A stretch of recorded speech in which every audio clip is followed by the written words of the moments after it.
خدایا خود را بشناسم.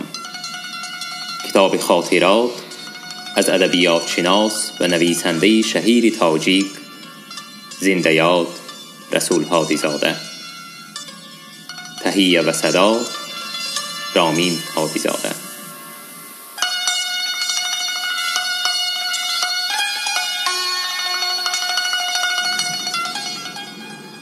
فصل دوم.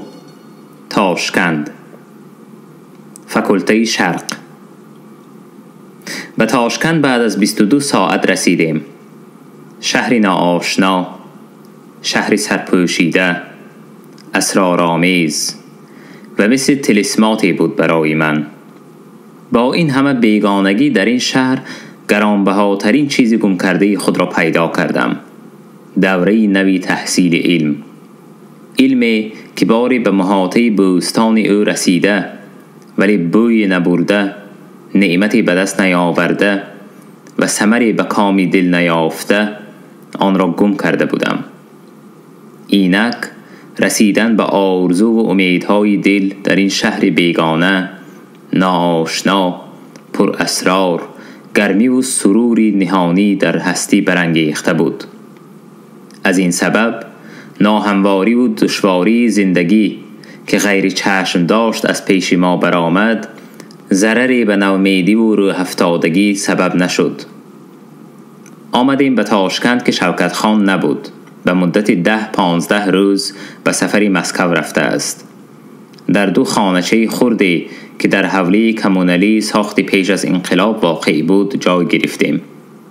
در خانچه ها 2-3 کراوات آهنی حربی گذاشته شده و شرایط محدودی خفت و خواب مهیا بود. دیگر جای شستشوی و خوراکپزی در صحن حولی بود. از بس که حجت اقامت تاشکند نداشتیم، کرتوچکه‌ای نان ندادند و نان و خوراکواری را به نرخ‌های گران از بازار خریداری می کردیم. ذخیره‌ای که برای سر و لباس زمستانی آورده بودیم همه مصرف آز و قواری گردید. شکر که شوکت خان از سفر برگشت و تأمین زندگی به عهده آن کس گذشت. مقداری معین آز و قواری که به ایشان از اداره حربی می رسید سطح زندگی ما را در حد اعتدال نگاه می داشت. روز اولی سال تحصیل از تدریس زبانها شروع شد. دانشجویان را به چند گروه جدا کرده به تعلیم زبانهای انگلیسی، فارسی، عربی، ترکی شروع کردند. اعلان کردند که تا کورس 3 تدریس زبان و درسها برای همه عمومی است. از کورس 4 دانشجویان را از روی تخصص به گروه ها تقسیم می کنند. تخصص فیلولوژی ایرانی، عرب شناسی و تاریخ و زبان و ادبیات ترکی عثمانی. دانشجویان پس از ختم فاکولته در رشته‌های تعلیم، تحقیق و تدقیق علمی و اینچنین در ایفای وظیفه‌های دیپلماتیک خدمت خواهند کرد. به نظرم تخصص 3 بیشتر جوانانی به اصطلاح دیپلمات شونده را جلب کرده بود. اکثر جوانها خوش لباس، آلفته و مدعی بودند و دانشجویان بیچاره و بینوا را چندان پسند نمی کردند. ولی قریب همه این آلفته ها بعد از نیم ساله اول و خصوصا بعد از ختم کورس اول از نقشه و چشم داشت های خود نومید شده خواندن را ترک کرده رفتند. معلم اولین زبان فارسی در تعلیم خط و خواندن مطلبوف نام مردی تخمیناً 50 ساله میان قد با ریش و مویلب سیاه بود. بعد از 2-3 درس دید که من به تعلیم الفبا و دوره سوادآموزی فارسی احتیاج ندارم. از خانه‌اش کتابی آورد، منتخب گلستان، تا که در وقت درس به خواندن آن مشغول باشم. با من به زبان تاجیکی حرف می‌زد. روزی مرا به خانه‌اش برد و دیدم که با همسر و فرزندانش نیز به تاجیکی گپ می‌زند. بعدتر فهمیدم که مطلبوف از ایرانی‌های بخارا بوده، در مدرسه نیز تحصیل نموده، زبان و ادب فارسی را خوب می‌دانست. خط زیبایی نستعلیق داشت. زبان فارسی را در کلاس با تلفظ ایرانی تدریس می‌کرد. از اینجا نتیجه گرفتم که او شاید در دانشگاهی بعد انقلاب در فاکولته شرق تحصیل دیده باشد. در هر صورت اصول تعلیم مطلب برای دانشجویان موافق بود و آنها خواندن و نوشتن فارسی را زود یاد گرفتند. درس دیگری که مرا تماما شیفته و مفتون کرد زبان عربی بود. ساختار، روح و آهنگ این زبان دنیای نو بود و از ساعتهای اولین با محبت و جدیت تمام مشغول آموزش شدم. سببی به دل نزدیک شدن زبان عربی به استاد و اصول تدریس وی نیز به درجه زیادی وابسته بود. معلم زبان عربی یوگنی بتگر نامزنی تخمیناً 50 ساله، ختم کرده سابق فکلته شرق شناسی همین دانشگاه در سالهای 30 بوده است. اصول تدریس وی تعلیم اروپایی زبان عربی بود و این اصول برای دانشجویان گروهی ما سازگار آمد. و گروه دیگر صادق دامالله نام مرد ازبک با اصول تدریسی قدیمی مدرسوی تعلیم میداد. گراماتیک عربی را به آسانی از خود می کردم. حکایه و امثالهای عربی، حدیثهای نبوی را از روی خرستمتی از بر می نمودم.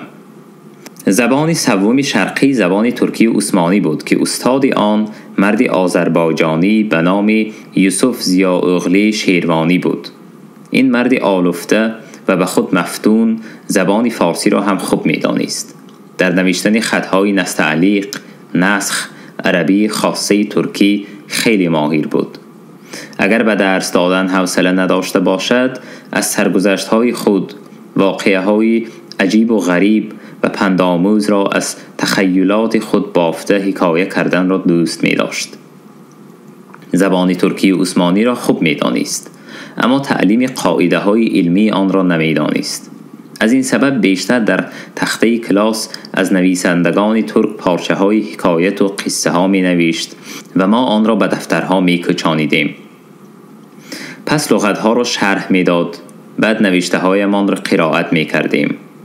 از گراماتیک زبان ترکی معلومات نهایت ناقص می آورد. به همین طریق اکثر شاگردان در مدت 3 سال از تدریس زبان ترکی و عثمانی بهره و نتیجه نبرداشتند.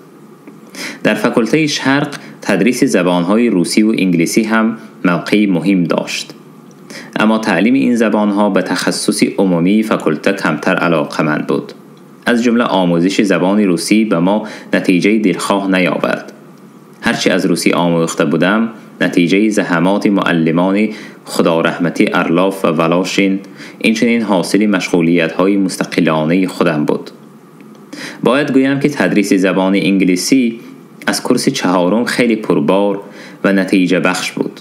هم در قاعده‌های زبان، هم در مشق‌های گفتگویی، هم در خواندن متن‌های علمی و هم در ارتباط با تخصص شرق شناسی. برابر درس‌های تخصصی ما کورس‌هایی برای تمام دانشگاه‌های شوروی متداول را تحصیل می‌کردیم. تاریخ حزب کمونیستی، اقتصاد سیاسی، متریالیسم تاریخی، متریالیسم دیالکتیکی و هاکذا. این موضوعها برای من نو نبود. از آنها در وقت تحصیل سالهای دانشگاهی سمرقند آگاهی داشتم. در سالهای جنگ عده زیادی از دانشمندان مشهور شرقشناس لنینگراد و مسکو به تاشکند کوچیده بودند و آنها در مؤسسه‌های علمی اکادمی ازبکستان و دانشگاه کار می‌کردند. دکان فکلته شرق عبدالرحمن همرایف چند تن از این دانشمندان را برای تدریس به فکلته دعوت نمود و ما به این طریقه به دیدن و شنیدن درس‌های دانشمندان نامور کشور شوروی شرفیاب شدیم. و من پیش از همه دیدن و شنیدن چند ساعت درس یوگنی ادواردویچ برتلس سعادتی بزرگی بود. چند سال پیش از این اثری دانشمند بزرگ را به نام پرسیسکا پوئزیا و بخاری 10 ویکا خوانده و از همان وقت مخلص و مریدی وی گشته بودم. اینک او در کلاس فکلته ما پیش شاگردان نوآموز نشسته از تاریخ ادبیات فارسی لکسیه‌های خلاصوی می‌خواند. شخص کمگوشت ریشدار نزد میز معلمی در کرسی تکیه کرده به هیچ کاغذ و یادداشت به زبان فصیح به آواز خیلی فارمی موسیقی صحیفه‌های تاریخ ادبیات غنی ما را آرامانه ورق می‌زد. برتلس چنان خوشاهنگ و چنان پیوسته و ناگسسته سخن میراند که گمان میکردید وی نه سخن میراند بلکه کتاب خود را برای ما قرائت میکند. شعرهای فارسی میخواند و دفعتاً به روسی ترجمه شاعرانه تحت اللفظی میکرد. سیمایی نهایت نورانی داشت، گویا شعشعه‌ای شعر فارسی در رخسارهای وی منعکس میگشت. این بود تأثیرات نخستینی که از دیدار و گفتار دانشمندانه برتلس پیدا شد و یک عمر در خاطر من نقش بست. از استادان زبردست لنینگرادی اندری نیکولایچ کانوف از سال 1974 اکادمیک، آن وقت 38 سال داشت. از گراماتیک زبان ترکی عثمانی یوگنی بلایف از مقدمات عرب شناسی 1.5 سال به ما درس گفتند. از تاریخ شناسان نامی روس ایلیا پاولویچ پتروشفسکی از تاریخ ممالک شرق میانه و نزدیک 2 سال لکسیه خواند. از این دانشمند باز صحبت خواهم کرد. در نیمه دوم سال خوانش اول میخائیل استپانویچ اندریف به ما درس زبان فارسی را آغاز نمود. این عالم نامور که هم پیش از انقلاب و هم بعد انقلاب در تحقیق و تدریس فرهنگ و اتنوگرافی تاجیکان خدمت‌های بسا شایسته کرده است، از تدریس زبان کلاسیکی فارسی با گویش تاجیکی شروع نمود. خیلی خرسند بود که در گروهی نه چندان کلانی وی 2 جوان تاجیک تحصیل علم می کنند. اندریف آدمی نرم و چهره گشاد و بی تکلف و عادی بود. به تلفظ تاجیکی لغتها و از یاد نمودن متن و خصوصا شعرها دقت مخصوص می داد. من هرچند با بسیار متنهای کلاسیکی استاد آشنا و آنها را خوانده بودم، ولی در درس‌های وی با شوق و اشتیاق اشتراک می‌کردم. وی چنین کوشایی و شوق و هوسی مرا دیده مناسبت خیلی مهربانانه و پدرانه می‌کرد. میخائیل استپانویچ زاده کشوری ما بود. وی سال 1873 در تاشکند به دنیا آمد و تمام جوانی و فعالیت آینده علمی و تعلیمیش در ازبکستان و تاجیکستان گذشت. سالهای 1914-18 در رشته معارف مردم محلی خوجند و سمرقند کار کرده است و اولین رکتر انستیتوت شهرشناسی تاشکند بود. اندریف استاد برگزیده زبان فارسی و تاجیکی بود.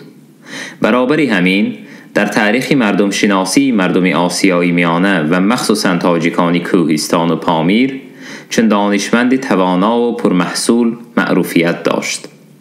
در نتیجه آموزش زبان و عرف و عادت تاجیکان در بین مردم و در داخل ناحیه‌های تاجیک نشین، اندریف نه فقط آثار علمی پرارزش تألیف نمود، بلکه نسبت به مردم تاجیک مهر و محبت صمیمی پیدا کرد. آثار علمی اندریف و همسر مردم شناسی وی انتونینا پسارچیک صحیفه‌های درخشان تاجیک شناسی محسوب می شود. اندریف از سال 1929 عضو پیوسته اکادمی علم‌های SSSR و از سال 1943 عضو وابسته اکادمی علم‌های ازبکستان بود.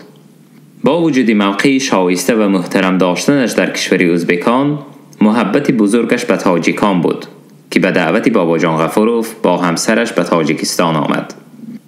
بعد از فوتش در سال 1948 همسرش پسارچیک کار او را دوام داد. کتابخانه نهایت بای و پربهای اندریف را به اکادمی علم‌های تاجیکستان تحفه کرد. آمدیم به سر قصه خود. در مدت 3-4 ماه به تاشکند عادت کردیم. با همکرسان و همسبقان انس گرفتیم. در نظر معلمان به مهربانی و احترام آنها سزاوار گشتیم. زمستان سال 1944 خیلی سخت آمد. لباس و پایافزاری درست گرم نداشتیم. از پولهای ذخیره شده کمی صرف کرده از بازار بیشیغاج یک پلتوی گرم و یک بتینکه کارگری خریدم. پلتو اصلا فرم کارگران راه آهن بوده است که صاحبش ارزان داد.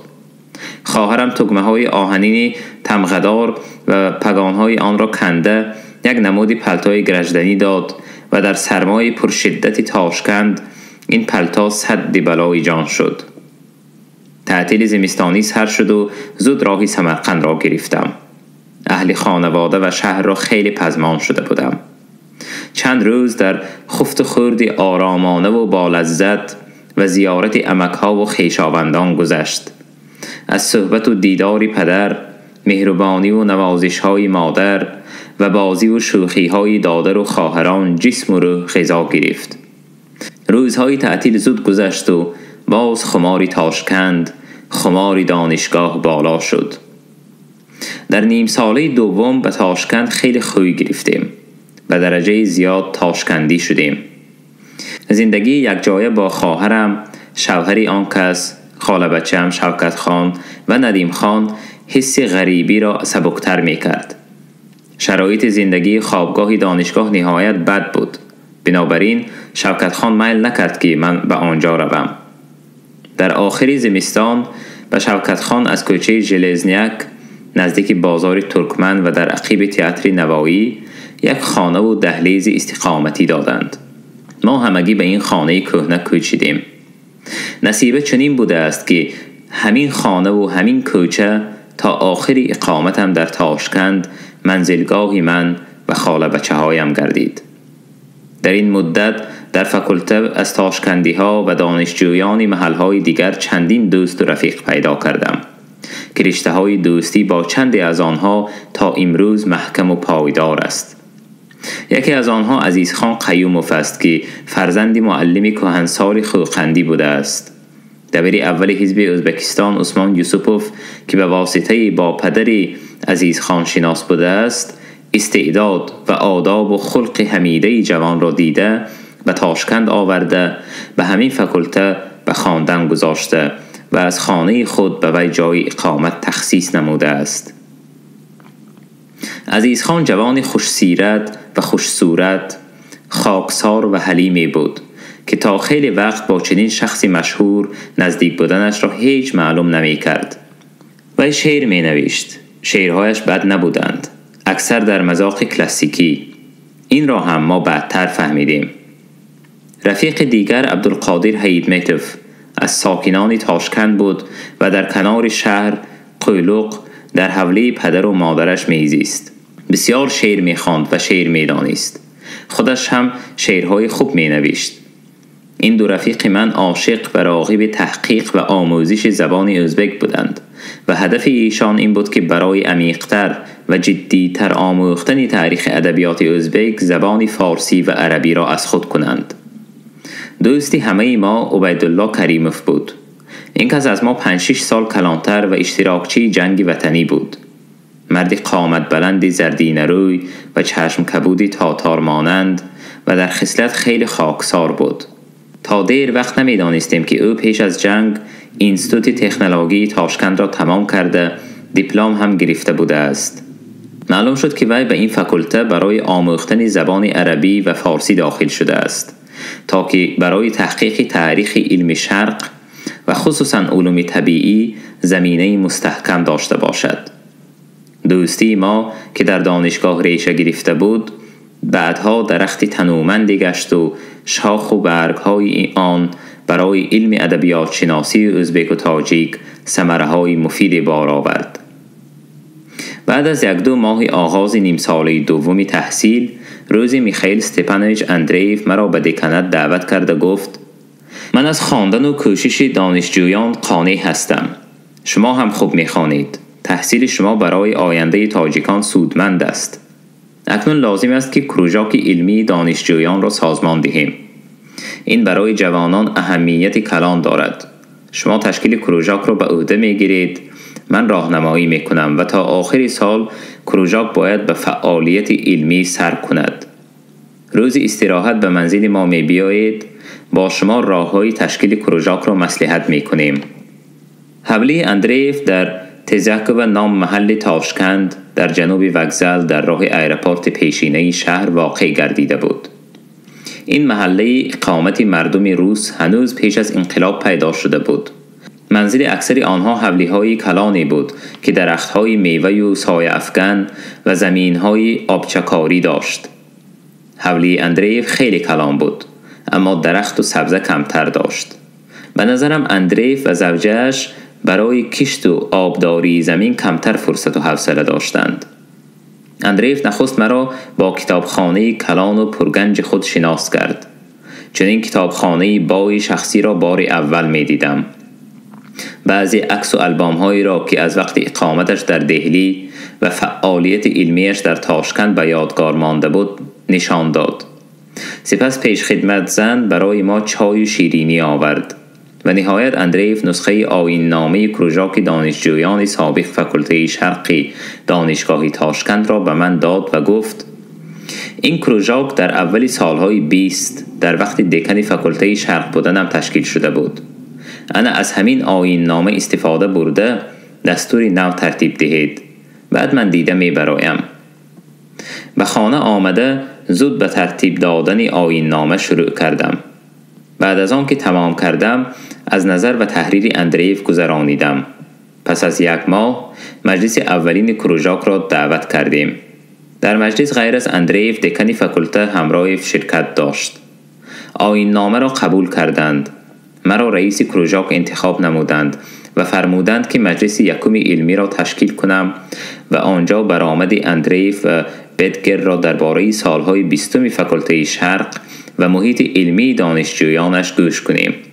این اولین موفقیت من در کارهای علمی و تشکیلی فاکولته بود. در این جاده باز هم دوستان زیادی و طرفداران اقدامات خود را پیدا کردم.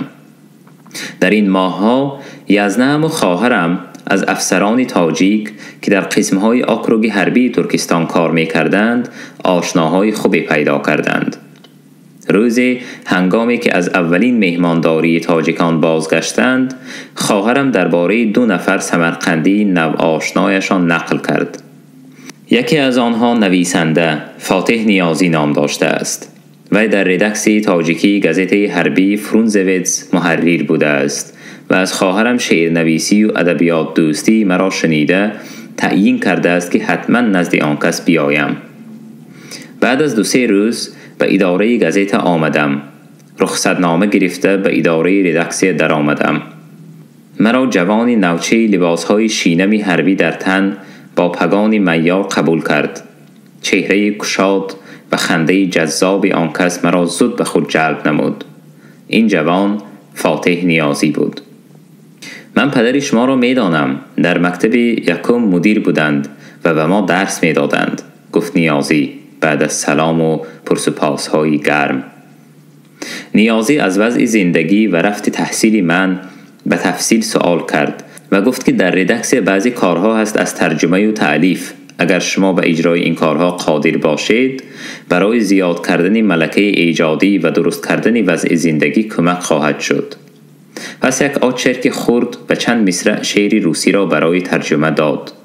من چنین کارها را از این پیش نکرده بودم، لیکن جرأتی پیدا شد و با وعده اجرای کار سفارش های ایشان را قبول کردم. آن روز آغاز شناسایی من با فاتح نیازی بود. این آشنایی تدریجاً به دوستی و برادری نزدیک مبدل گشت. در روزهای غریبی و کم آشنایی، جستجوهای راه زندگی، یاری و دوستی نیازی برای من قوت دل شد.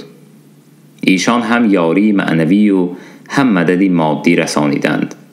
دیرتر مرا به دایره صحبت‌های نویسندگان تاجیک، دوستان و رفیقانش که به تاشکند به مهمانی می آمدند، ترسونزاده، دیهاتی، اولوغزاده و دیگران وارد نمود. نیازی آدمی پاکیزه کار، به دوستان و جوانان غمخوار، در اجرای وعده و قول با وفا و با همت بود. خواهرم از میهمانان آن محفل از کبریا لطف‌الله و نام خانمی نقل نمود. گفت جوانزنی زیبا، دانا، خوش سخن و از سمرقندی‌های اصیل بوده است. در آکروگ حربی ترکستان کار می‌کند و برابر این از رادیوی تاشکند برنامه‌های تاجیکی را می‌خواند. کبریا لطف‌الله و گفته است که من حتما آن کس را در اداره رادیو ببینم و آنها دیکتوری تاجیک لازم است. اگر صدا و خواندنم موافق افتد به دیکتاری قبول می‌کنند. نام کبریا لطف‌الله و به من آشنا بود. در بعضی کتاب‌های ادبی نشر استالین آباد نام این زن به چشمم رسیده بود. نام کبریا لطف‌اللهی در قطار ترتیب دهندگان کتاب مشهوری نمونه‌های ادبیات تاجیک در سال 1940 در خاطرم نقش بسته بود و حالا این زنی ادیبه می خواهد مرا ببیند و چون دیکتری تاجیک به کار گیرد. در یکی از روزهای اولی بهار به دیدار کبریا لطف‌اللهی و به اداره رادیوی ازبکستان رفتم. در خانه کلان محرران رادیو در پس استال زنی جوانی موی بریده لباس حربی زنانه در بر با نشان لیتنانتی نشسته است. لطف‌اللهی و حتما همین زن است در دل گفتم من. کبریا خانم با لبخند و تبسم آتش فروزی چشمانش مرا پیشواز گرفت. از اول صحبت خیلی خاکسار و بی تکلفانه از حال و احوال و خواندن من پرسجویی نمود. سپس به سر مقصد آمد. ما چند نفر تاجیکانی روشنفکر اینجا برنامه تاجیکی تشکیل نمودیم. هر روز یک بار اخبار پخش می کنیم و هر هفته 1 یا 2 مراتبه کنسرت تاجیکی می شنوانیم. می خواستم که دیکتاری این برنامه ها را به عهده شما گذاریم تا کاری من سبکتر شود. همان ساعت به دستم یک پارچه از خبرهای تاجیکی داد و گفت که شما این را خوانید، تکرار کنید. من رفته استودیو را برای گوش کردن آوازتان آماده می کنم. آنچه به من داده بود نزد میکروفون خواندم. چندان در هیجان هم نبودم. شاید از آن سبب بود که از این پیش در سمرقند چند بار از استودیوی رادیو برآمد کرده بودم. صدایم، آهنگ خواندنم و تلفظم به دیکتاری موافق آمد. پس از 2 روز مرا به وظیفه دیکتاری قبول کردند. هر روز بعد از ساعت 7 بعد اخبار ازبکی و روسی اخباری تاجیکی می خواندم. هفته 2 بار از ثبت‌های نوار تانفیلم کنسرت‌های موسیقی تاجیکی پخش می کردم. دیکتارهای آوازدار ازبک شاعر حمید غلام و شاعر تراب توله بودند. آنها صدا و آهنگ گفتاری مرا پسندیدند. دوستان اولین من در رادیو همین 2 نفر بودند. خواندن و کارهای جمعیتی در نیمه دوم سال در فاکولته با موفقیت جریان داشت.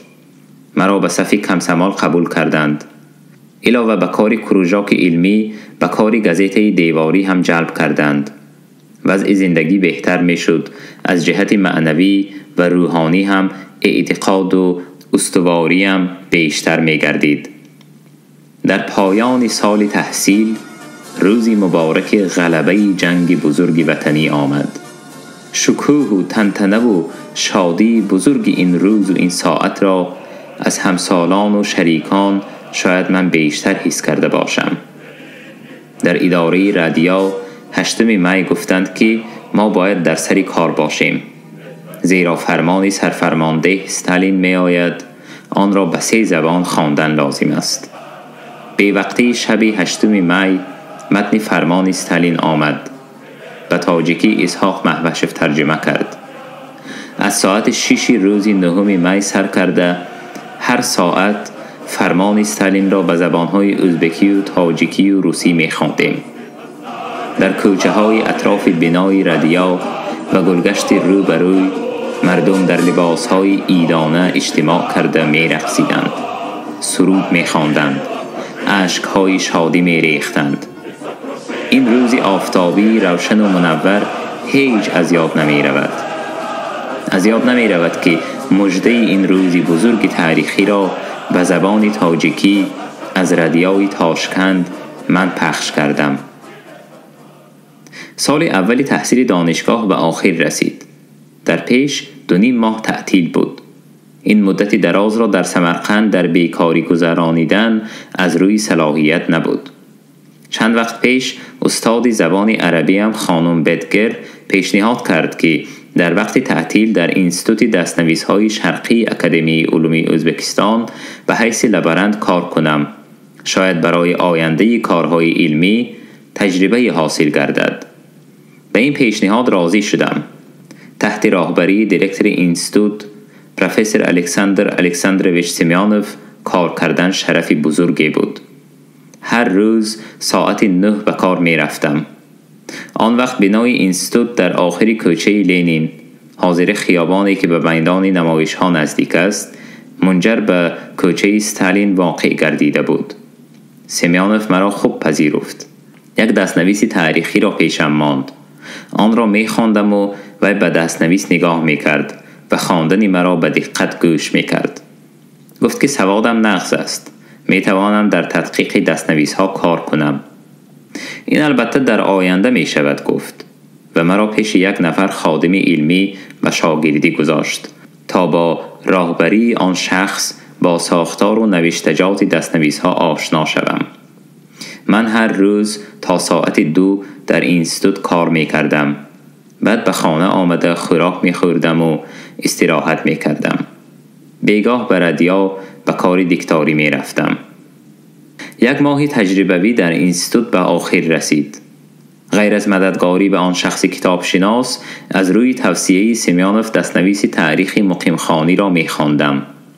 سمیانوف در هر 2-3 روز نیم ساعت تاریخ مقیمخانی را خوانده معنی بعضی کلمه و عباره ها را می پرسید. اگر نفهمم شرح مفصل می داد.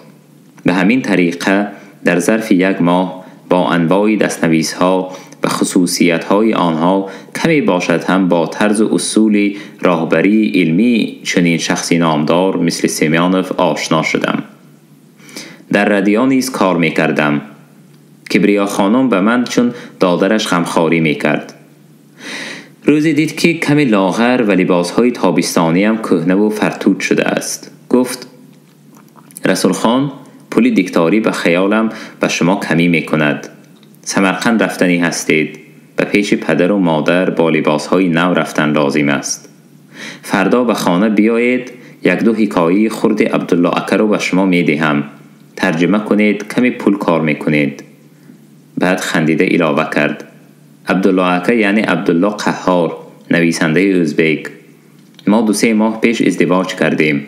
اکنون نویسنده ازبک یزنمولای شما می شوند. این خبر غیر چشم داشت بود.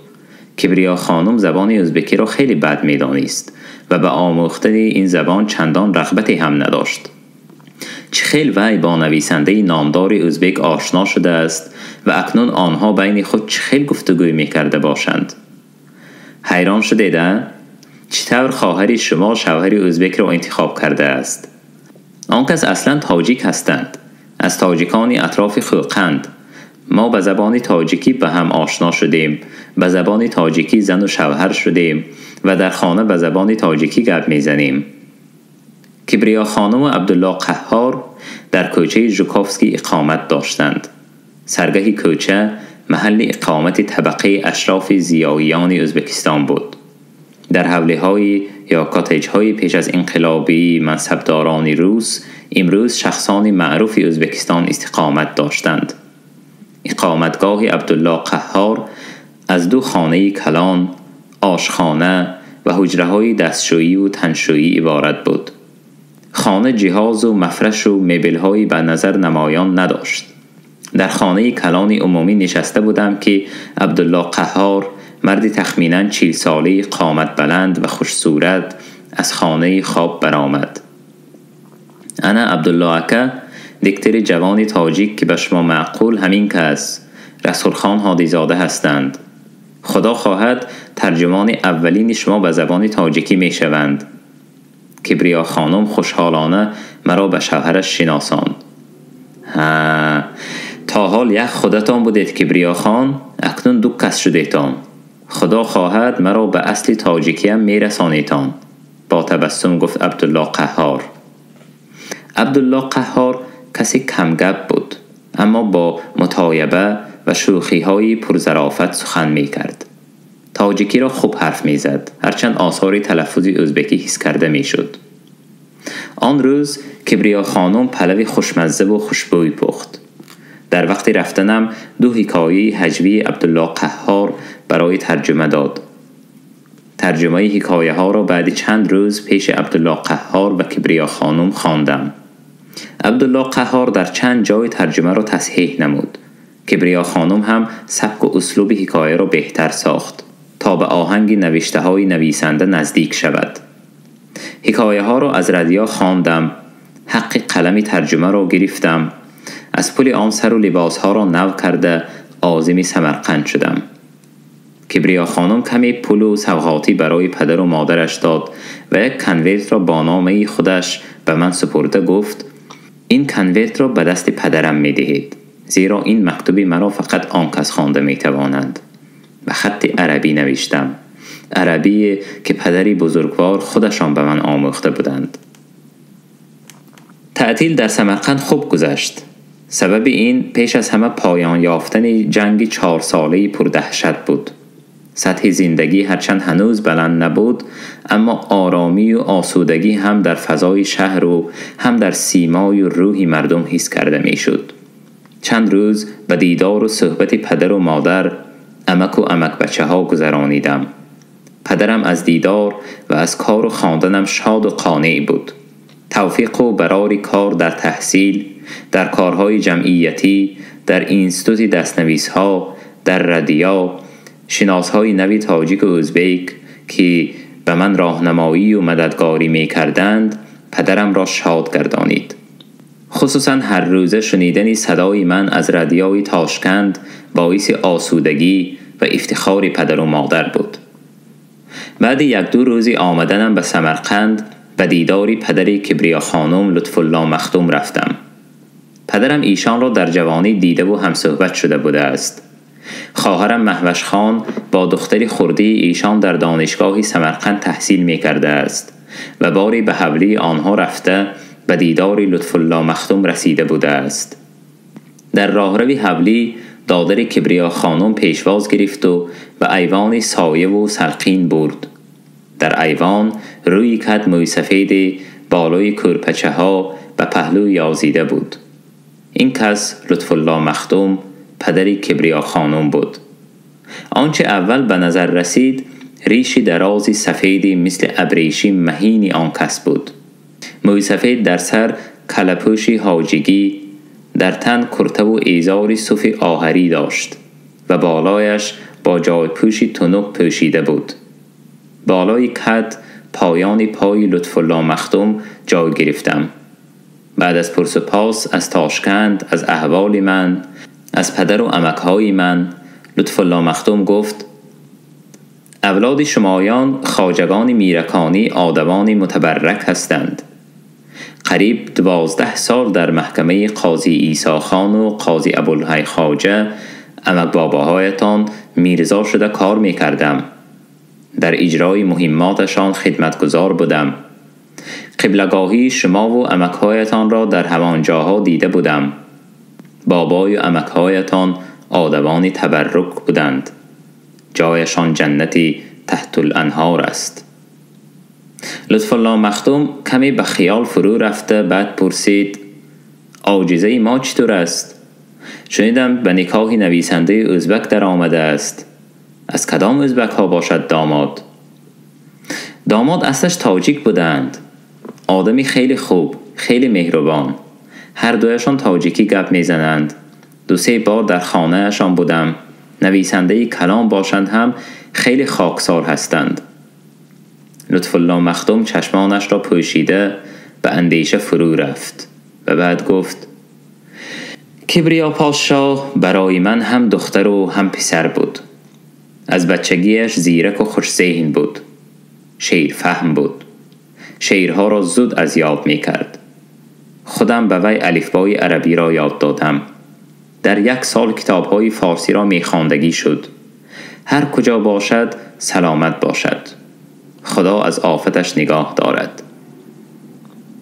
من در این سفر و در سفرهای دیگر به دیدار این موی سفید نورانی می رفتم. آدمی خیلی شوخ، ظریف، الفت بود آن کس. از سرگذشت‌های خودش، از حکایات گذشتگان چیزهای عجیب نقل می کرد. چند قطعه شعر را با خط جلی خود به رسم تحفه به من اهدا نمود.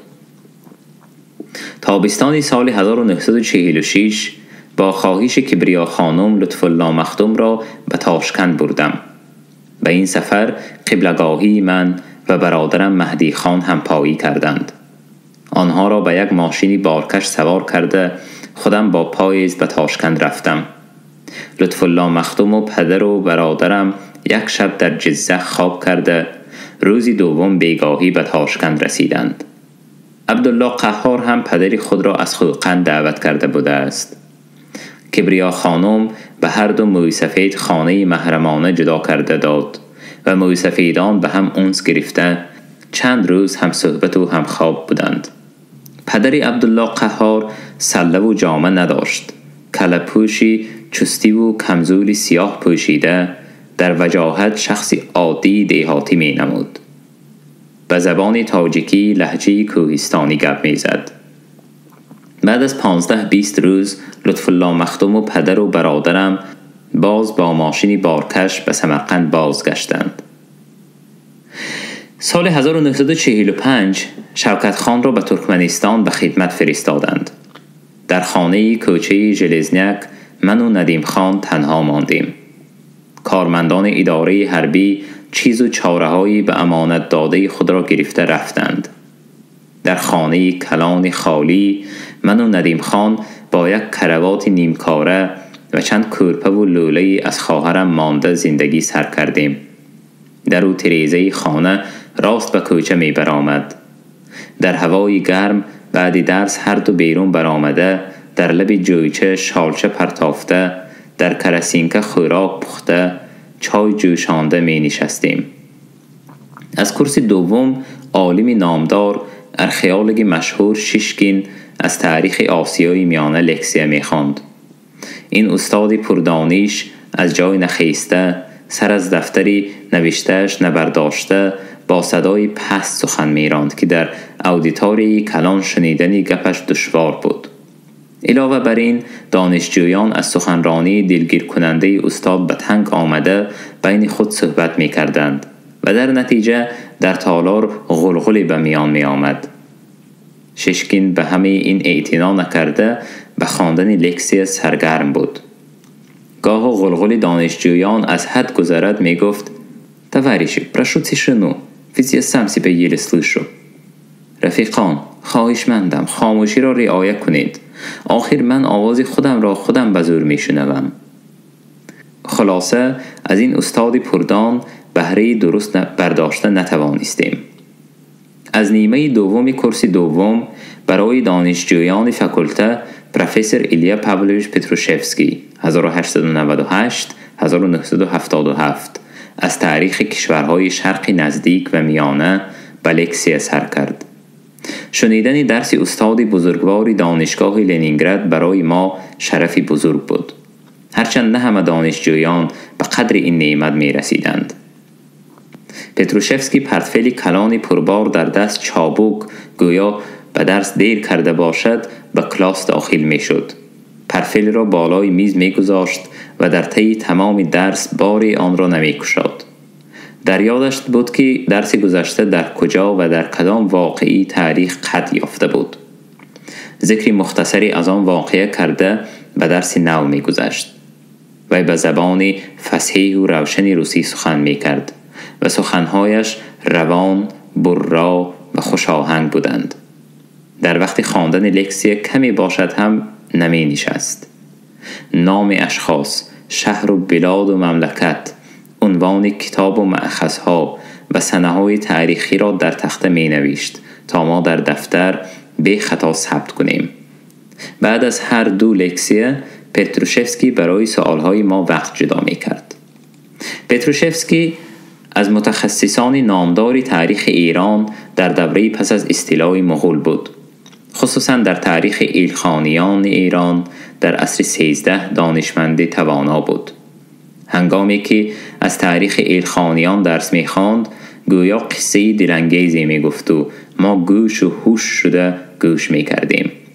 بعد از چند لکسیه جرأت کرده به پتروشفسکی گفتم که از تاریخ همین عصر موضوعی پیشنهاد کند تا در کروژاک علمی دانشجویان گزارشی نمایم. پتروشفسکی در جواب زود موضوع غازان خان و رشیدالدین را پیشنهاد کرد.